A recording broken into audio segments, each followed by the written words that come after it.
सुप्रभात बच्चों।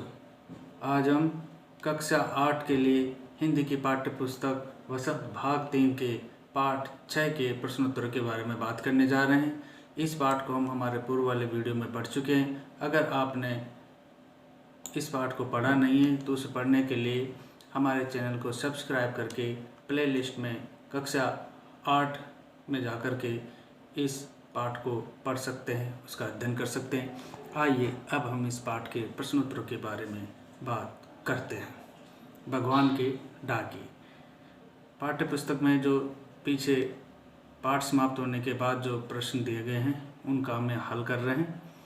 पहला प्रश्न है, कवि ने पक्षी और बादल को भगवान का डाकिया क्यों बताया है? भगवान के डाकिए क्यों बताया? इस कविता को पढ़ने के बाद, इस गीत को पढ़ने के बाद हम जब इस प्रश्न का जवाब देंगे तो इस तरह से होगा वो जवाब, क्योंकि ये एक देश से दूसरे देश को जाते हैं तथा ये वहाँ की प्रकृति की हवा, खुशबू, जल, वातावरण आदि के रूप में हमें वहाँ की प्रकृति का संदेश हम तक पहुँचाते हैं तथा प्रकृति ही सर्वशक्ति संपन्न स्वरूपा ईश्वर है। इसमें दो बातें बताई गई कि पक्षी और बादल भगवान के डाकिए क्यों बताया गया। तो पक्षी जब एक देश से दूसरे देश को जाते हैं तो वहाँ की हवा, खुशबू, जल, वातावरण आदि के रूप में उस जो जहाँ के वो निवासी हैं, जहाँ वो रहते हैं, उसको दूसरे देश में पहुँचाते हैं। और प्रकृति ही सर्वशक्ति संपन्न स्वरूपा ईश्वर है, इसलिए उन्हें ईश्वर का डाकिया बताया गया। आइए प्रश्न 2 के बारे में बात करते हैं। पक्षी और बादल द्वारा लाई गई चिट्ठियों को कौन कौन पढ़ पाते हैं? सोच कर के, जैसे डाकिए की लाई गई चिट्ठियों को हम भी पढ़ सकते हैं, कोई भी पढ़ा लिखा आदमी पढ़ सकता है। वैसे ही यहाँ पे लेखक ने प्रश्न किया है कि पक्षी और बादल द्वारा लाई गई चिट्ठियों को कौन पढ़ पाते हैं। तो इसमें कौन पढ़ पाते हैं बच्चों? पक्षी और बादल द्वारा लाई गई चिट्ठियों को पेड़ पौधे, पानी और पहाड़ पढ़ पाते हैं। बिल्कुल सही कहा आपने। पक्षी और बादल द्वारा लाई गई चिट्ठियों को पेड़ पौधे, पानी और पहाड़ पढ़ पाते हैं। बहुत अच्छा। अब प्रश्न 3 के बारे में बात करते हैं। किन किन पंक्तियों का भाव है? पहला क्या है, पक्षी और बादल प्रेम, सद्भाव और एकता का संदेश एक देश से दूसरे देश को भेजते हैं। यानी इस कविता को हम पढ़ते हैं तो वो कौन सी लाइन है जिनमें ऐसा संदेश छिपा हुआ है?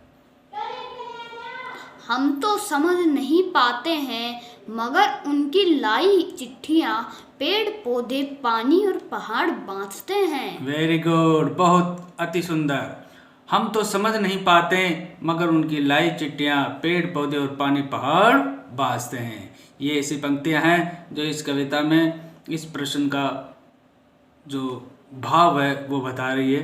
ख के बारे में बात करते हैं। प्रकृति देश देश में भेदभाव नहीं करती। एक देश से उठा बादल दूसरे देश में बरस जाता है, ऐसा भाव बताने वाली इस कविता में कौन सी पंक्तियां हैं बच्चों? एक देश का भाप दूसरे देश में पानी बनकर गिरता है। बहुत अच्छा, अति सुंदर। एक देश का भाप दूसरे देश में पानी बनकर गिरता है, यानी प्रकृति कोई भी भेदभाव नहीं करती है। चौथे प्रश्न के बारे में बात करते हैं। पक्षी और बादल की चिट्ठियों में पेड़ पौधे, पानी और पहाड़ क्या पढ़ पाते हैं बच्चों? जैसे हम पढ़ते हैं अपने प्रियजनों का संदेश कि हमारे मामा ने, चाचा ने, हमारे मित्र ने जो संदेश भेजा है हमको, हम उसको पढ़ करके समझ जाते हैं। तो वैसे ही पक्षी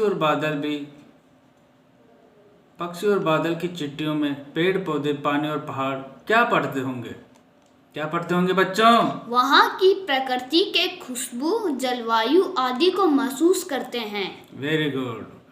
वहाँ की प्रकृति की खुशबू, जलवायु आदि को वो महसूस करते हैं। कौन महसूस करते हैं? पक्षी और बादल की चिट्ठियों में पेड़ पौधे, पानी और पहाड़ प्रकृति की खुशबू और जलवायु को महसूस करते हैं। वेरी गुड, बहुत अच्छा। प्रश्न 5 के बारे में बात करते हैं।